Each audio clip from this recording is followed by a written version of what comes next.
பாப்பா, எனக்கு காலில் அடிபட்டிருக்கு. கொஞ்சம் தள்ளி உட்காந்துக்கிறீங்களாப்பா? உட்காந்துக்கிறேன். எனக்கும் என் லக்கேஜுக்குமே இடம்ல, இதில் இவங்களுக்கு வேறு இடம் தரணுமா? இல்லைக்கா, நானே கஷ்டப்பட்டு இடம் போட்டு வச்சுருக்கேன். நீங்கள் வேணால் வேறு இடத்த பாருங்களேன்.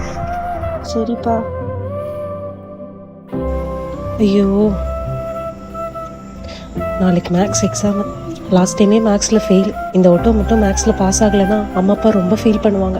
சரி, எப்சி தான் மேக்ஸ் நல்லா போடுவா, அவட்ட போய் கேட்போம். லாஸ்ட் டைம் மேக்ஸில் 98 எடுத்தோம். எப்படியாவது இந்த தடவை சென்டம் போட்டுறணும்.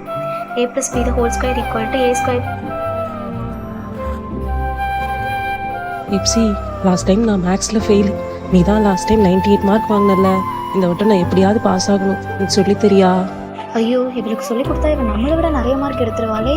நானே போன தடவை அடிச்சு விட்டேன், அதுக்கு எனக்கு மார்க் வந்துச்சு. இந்த தடவை நான் மேக்ஸ் பார்க்கவே இல்லை.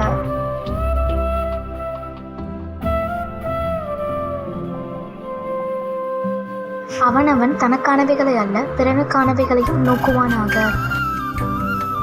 ஏசப்பா, என்னை மன்னிச்சிடுங்க ஏசப்பா. அக்கா, இடம் கிடச்சிருச்சாக்கா? இல்லைப்பா. சரி வாங்கக்கா, நான் உங்களுக்கு இடம் பார்த்துருக்கேன், நான் கூட்டிகிட்டு போகிறேன். சில்வியா, மேக்ஸ் பார்த்துட்டியா? இல்லை. நான் உனக்கு சொல்லித்தரேன்.